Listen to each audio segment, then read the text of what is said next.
welcome to the Psych and Business podcast, where we highlight the integration of psychology and psychological principles into the world of business and organizations. I'm your host, Dr. Ernest Wayde. I'm happy to introduce you to our guest today. His name is Kevin Stoffel, and he is a consultant focusing in pre-talent screening, emotional intelligence, and leadership development. Kevin is the founder and owner of Strong People Systems, where he helps people unlock their potential so they can sing the song they were created to sing. I love that, by the way. Kevin has a diverse background, including marketing and in the technology industry. He also has a background helping companies get the right people in the right jobs and developing people to unlock their full potential. Kevin, welcome to the show. Thank you. Thank you for having me. Great, Kevin, I'm really excited to talk to you, and I have been since we first had our first chat because you have a very interesting and diverse background. It kind of reminds me of mine a little bit in that you've done some work in the technology industry and you've done some working with people and people systems. So tell us a little bit about that. How did you walk this path and how did it all come together? Yeah, so I describe most of us go through our careers kind of like a sailboat out in the middle of the ocean. But the problem is we don't have a rudder on our boat. And so we kind of are left to go whichever way the winds are blowing. Yeah. And those winds can be people and money and opportunity and teachers and parents and all these external forces that blow us in different directions. Mm-hmm. So for my sailboat journey, started out when I was getting ready to go to college. I had no idea what I wanted to go for, so I did the typical thing back in the day, and I went to my guidance counselor, and he looked at my grade and said, "Oh, you're pretty good in math. You should go for computer science." It was the next bit, early '80s. Computers, the next big thing, kind of thing. And so, the winds blew me off into college for a computer science degree.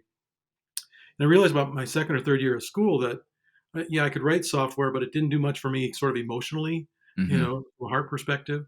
And so I turned my business minor into a major, but I was far enough along in the computer major, I figured I might as well finish it out. So I did. I graduated with a computer science degree and a business administration degree. And then the next wind was I followed a girl. I grew up in Iowa, followed a girl to Des Moines, that I met my last year of school. So that took me down there, looked around there. Back in those days, you looked in the newspaper for the wanted ads Yeah. and saw a job selling computers. And I thought, oh, computer degree and a business degree, I can sell computers to businesses. Yeah. So I got into the computer hardware and software distribution industry and meandered around in that world for about 15 or 17 years, doing sales, marketing, business development for computer hardware, software, internet software companies. And it was the last software company that I was at that had somebody come in and did sort of a leadership development, team building, kind of a program with us. And they had us take an assessment, and that was my first exposure to the world of psychology, really, Mm-hmm. in the form of assessments.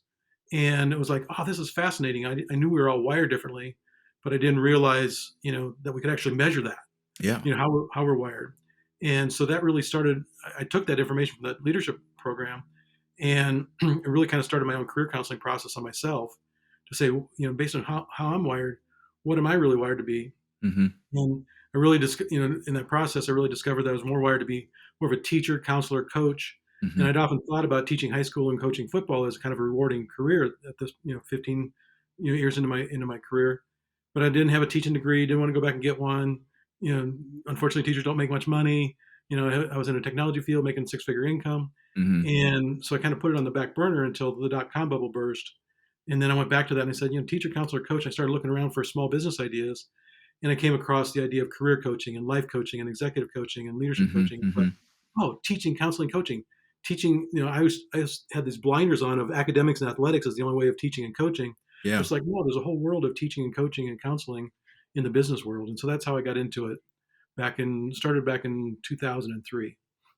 I love the way that you described that. And it fits so well with the analogy of the sailboat, right? The wind blowing you here and there. And I love how the wind of psychology just blew you in that direction, right? Having experienced it and realized and benefit from it, you're able to recognize, well, what do I want to be? And engage in some self-awareness. And that took you to the process of recognizing that, hey, coaching and consulting and teaching really fits well into your mold. So I really appreciate that story of yours.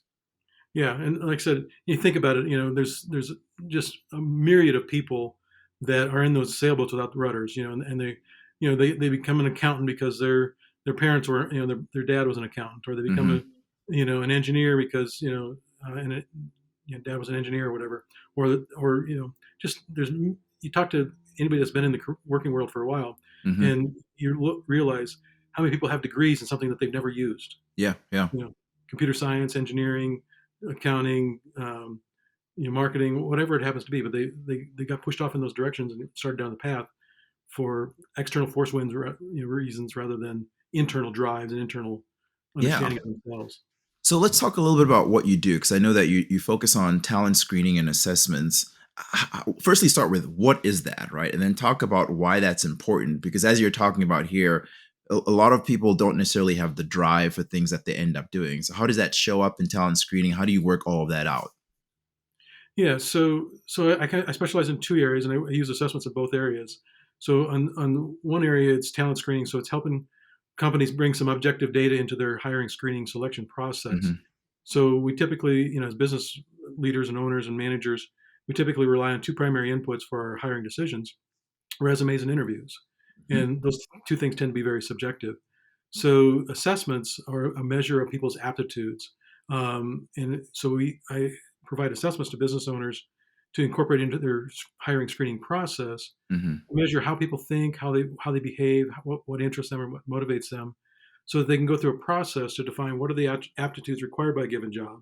And Hmm. those are going to be different for a sales position than they are for an accounts payable position, as an example.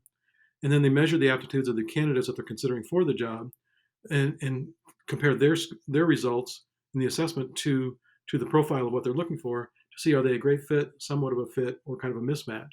Hmm. So it just brings some objective data to go along with the subjective resumes and interviews, to try to make a more objective and therefore hopefully more successful hiring selection decision, so that they do a better job of bringing the right people on board or onto the bus, of, to use Hmm. Jim Collins' analogy of getting the right people on the bus and the right seat on the bus. And when we're So talking about like those screening assessments, it doesn't necessarily mean that if you don't score, if you don't match up exactly, you can't do the work. It just indicates that it might take you a little bit more effort, right? exactly, that's exactly right. It's not a pass fail. It's just a question of, do your natural aptitudes line up with the job's required aptitudes. And Hmm. so anybody can do any job. There's no doubt about that. But I use an analogy of kind of like writing. Writing. If I ask you to sign your name right now, probably pick up the pen with your right hand. Right. If I ask you to sign your name with the other hand, you can put the pen in your other hand and you can do it. But it takes a lot more energy, a lot more effort. You have to focus on bridging the gap between who I am and what the job is asking me to do. How do I Hmm. hold the pen? How do I position the paper? How do I make my hand draw out these letters and so forth? So Yeah. you can do it. It just takes a lot more energy, a lot more effort. And if you think about it, nobody really wants to get up every day and go to a job where they have to write with their opposite hand. Hmm. Hmm. And that's what I was doing in computer science. I was writing with my opposite hand because I was sitting at a computer, writing software code, you know, um, in college. And I realized that that's like writing with my opposite hand. I'm much more of a people person, and Hmm. that's much more, that's much more of a task, you know, career, task Yeah, oriented this is career. what I appreciate about assessments like this, because I think it can be very helpful for the organization to see how good a fit this person might be, but also very helpful for the talent, right? For the individual that's applying, to say how good a fit would you be for this work? Are you willing to put in that extra effort? So it helps build that self awareness, I think, right? Absolutely, absolutely, yeah, yeah. Because most people just have never, taken the time, to invest in themselves to really understand who they are, through Hmm. the use of assessments or those kinds of things. So they're in that real sailboat in the middle of the ocean without the rudder, and they're just Yeah. saying, "Oh, there's money, there's opportunity, there's a connection, there's a relationship, there's somebody I like, kind of thing." And they go in those directions without any real intentionality behind who are they Mhm. in the terms of steering their sailboat. Yeah, I love. I mean, just to work with your analogy here. So, what the work that you do is really helping them to build their own rudder, right? So that they can have some more direction and have some more control in the direction that they're going. Am I understanding that correctly? Yeah. So on the screening side, it's not so much about building their own rudder. It's about giving the employer a chance to to kind of look at who they are and steer their boat a little bit for them in terms of making the decision for them by whether or not they are from a position or not. Hmm. Once somebody's working for an organization, that when I get into working with existing staff, Hmm. um, that's maybe been there for a while, or maybe it's a new employee or whatever. It could be both, either or. That's really is about building, putting a rudder on their sailboat. That's really about helping them go through a process to discover their why, Yeah. their innate strengths, their core values, their energizers, their drainers, all the things that go into who are you as an individual, what really drives you, from like I said, from a why or purpose perspective, from an innate strengths perspective, from a needs perspective, from a motivational perspective, really help people go through that self-discovery process, so Yeah. they then can take control of their boat and start steering that boat. Once they're in a job, and you think about it. You have a lot of opportunities in organizations Hmm. to steer your boat by volunteering for certain tasks, that fit with who you are. If a manager has 10 employees, they can only, they got to divide up their time and attention towards across 10 people. You're Hmm. only one individual. If you know who you are, you can 100% of your focus can go towards steering your own boat, and you have a much Hmm. better chance of steering it in a successful direction Yeah. than a manager that's trying to slice his time or energy across 10 people or more. So taking some self ownership of that, I think, is really important. And I know you help a lot with that through your coaching program. And I know you have a program. It's leaders equipped to actualize potential. That's the LEAP program, right? So tell us a little bit Correct. about that program, how that works, and how you use that to help leaders, increase their self actualization and self awareness. Yeah. So there's really kind of it's a program that um, usually spread out over the course of a year. And it's usually I go into organizations and work with teams. Oftentimes start out with a leadership team, and then kind of work down to the next layer team, level Hmm. Hmm. managers and so forth. Um, but it's a combination of group coaching or group training sessions and one-on-one coaching. And there's really kind of a three-part process. The first part is kind of a self-discovery process, really helping people understand who they are, like I said, was describing from a why, a strengths, and a values perspective, um, and where they're going. And then it's teaching them about a model that I use called I refer to as the Great People System. It's based on the laws of energy, and there's Hmm. really 7 elements to this model. And if you think about energy, you have a generator of energy, you have a receiver of energy, Hmm. you have a positive line out to wire that generator of energy and that receiver of energy. It could be a refrigerator and an outlet uh, as the generator. And you have a wire going out and a wire coming back, and you have insulations on those wires to protect those wires from short circuiting, right? Hmm. So energy goes out and energy comes back, and if you get those things hooked up in the right way, the refrigerator runs and it makes your food cold, right? It keeps your food cold. Right. But if you hook it up in the wrong way, it doesn't work. So the same principles apply to the human experience. We are the generator of energy. We need to know what our design specifications are. Hmm. we have we have a set of goals or outcomes, most of which are around our career. That's our receiver of energy. Those two things have to be designed to work together, right? And um, so if you get into a job, for me getting into computer science, that receiver of energy didn't work for my generator, right? It didn't Yeah. give me any Yeah. emotional reward, kind of thing. um, so it really it's about helping people understand who they are, where they're trying to go, taking the responsible, courageous action to get there, and then being open and receptive for the energy to come back to them. Because we put all that energy out into the world into our Yeah. jobs, we've got to get two things back. We've got to get a financial paycheck back. We've got to get an emotional paycheck back. Hmm. One, Hmm. one without the other doesn't work, right? If all we're getting is a financial paycheck back, because we're not in alignment with who we are, again, going back to my example, me putting out the energy to write software code, I could have made a living doing that, and I could have earned a good paycheck, writing software code, but it didn't do anything for me emotionally. So Emotionally. pretty soon Right. it would Yeah. have been just a job. Hmm. I would have been burnt out, exhausted, looking for other work. Or Kevin, if I do you just have get any a examples of how you've applied this system with any leaders so we can kind of really see how that actually works? yeah. So a good example is a lady that was started out. She went through the program. She was a staff accountant for a credit union organization, financial organization, and she was a staff accountant. And she went through the program, and she was in her early 50s at the time. And she realized through that self-discovery process that she was a entertainer commander personality style. So Hmm. she likes to connect with people and she likes to get things done, kind of a more bold personality style. But she was working in a role as a relator organizer. She was working in a staff accounting role, which was very much behind the scenes, you know, uh, task oriented kind of stuff. Wasn't Mm. really people oriented. And so anyway, when she went through this program, she got to the end of it. She said, so I've been through a lot of leadership development programs before, and I, being in her early 50s, but she said this was really kind of a self discovery process. Mhm, mhm. And what she discovered was that she was really an entertainer commander, so she was much more people and action oriented. And she ended up getting within a span of about 3 or 4 years, when she realized who she was and put that rudder on her sailboat and what her Hmm. purpose was.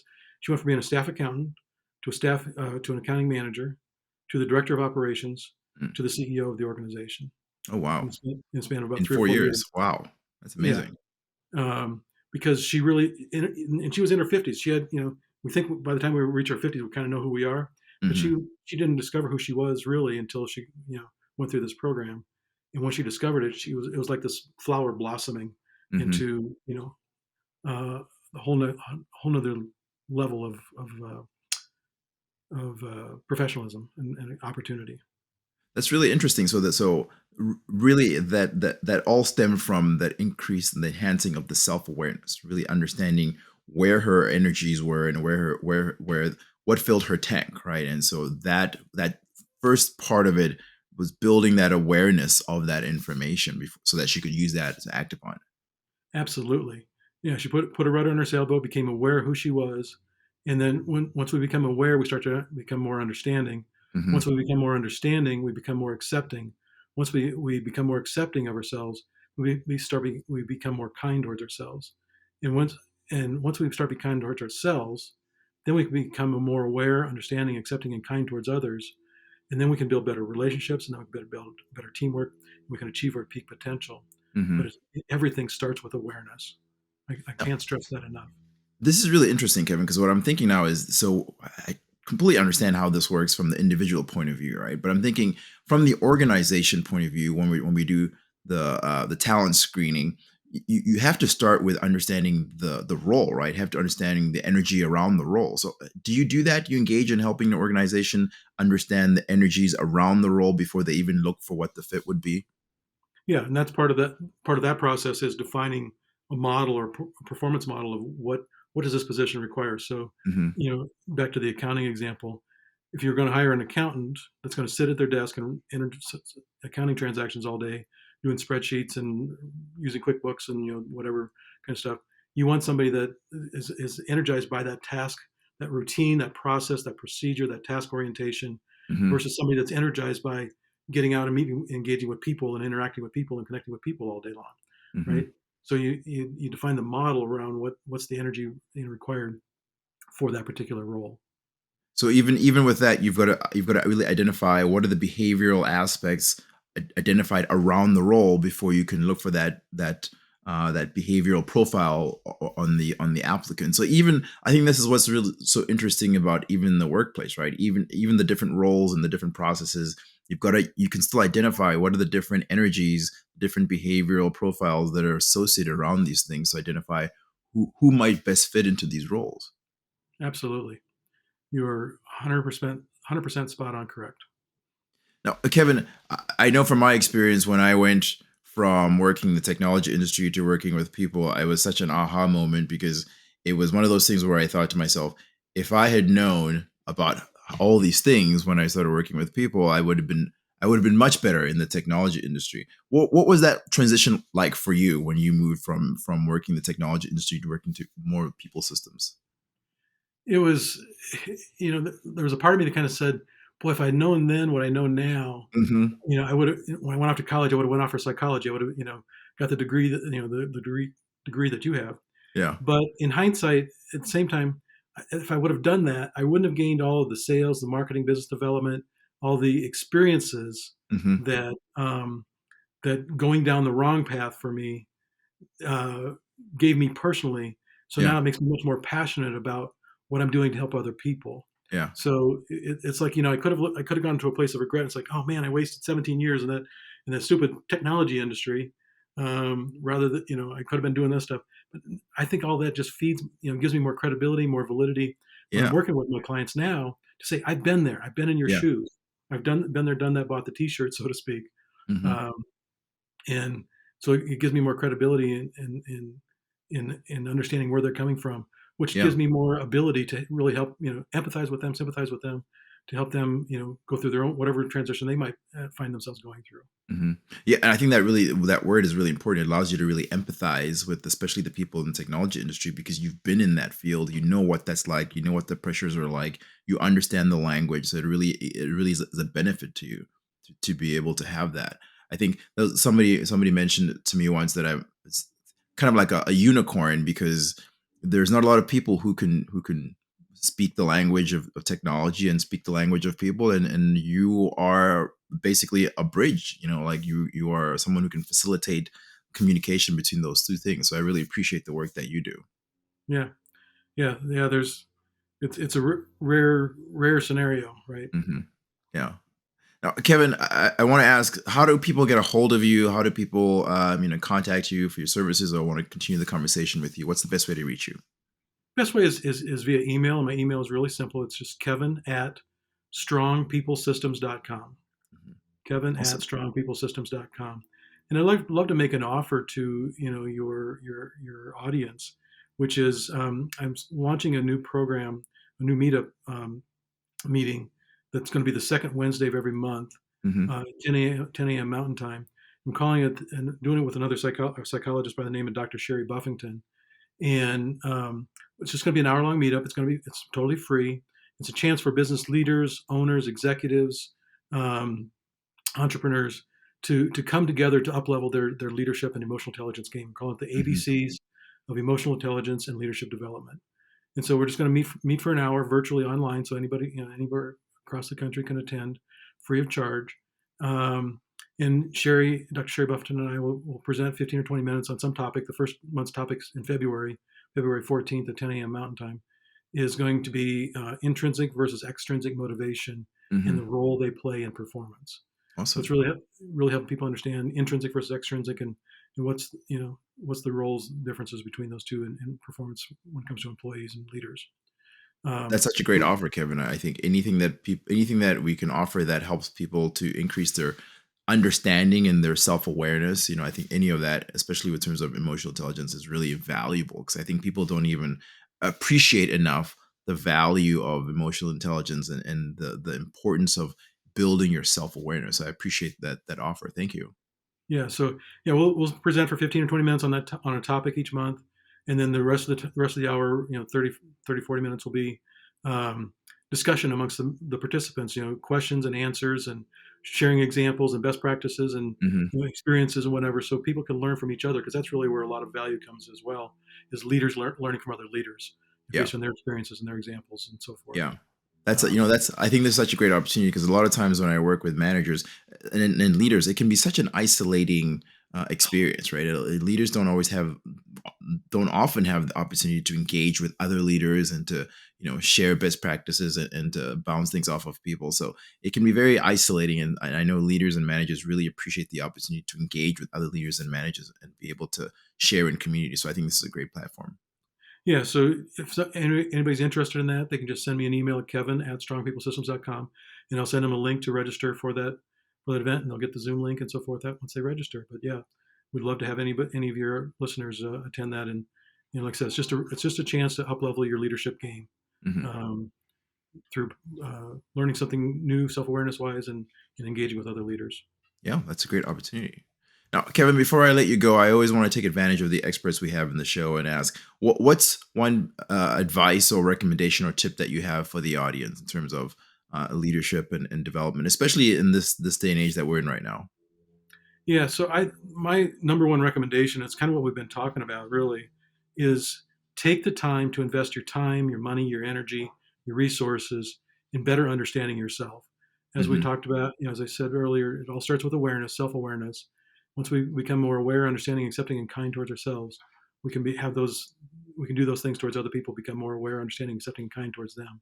And Hmm. that leads to Hmm. better relationships and better teamwork and better achieving your peak potential. But Yeah. we tend to think that investing in ourselves is somehow selfish, but it's really the best gift that we can give to ourselves and give to the people that are around us, because Hmm. the more kind, it's hard to be kind to others unless we can be kind towards ourselves. Yeah. And so, but that all starts with investing in ourselves and becoming more aware of who we are, so we can become more understanding, accepting, and kind. Yeah, I really appreciate that advice, especially for leaders, because it's hard to lead others if you can't even lead yourself. If you don't understand yourself, if you don't appreciate, who you are and your strengths and your challenges, it's really hard to lead others. So I think this is spot on. Yeah, yeah. That's my one thing I say is, leadership is about self leadership. It's not about what I can do to other people to lead them. It's about leading myself well. It's setting a great example that inspires other people to want to follow. Hmm. Inspirational leadership is, to me, the purest form of leadership. Hmm. And that's all we can really do. But we're the hardest person in the world to lead because we have a hard time getting out of our own way. Yes, absolutely. Well, Kevin, thanks very much. This has been so much fun, and I really appreciate you coming on the show and talking about all the great things that you're doing. I really appreciate the opportunity, and I hope your audience gets something out of it. Fantastic. And to our audience, thanks for listening. We hope you'll join us next time.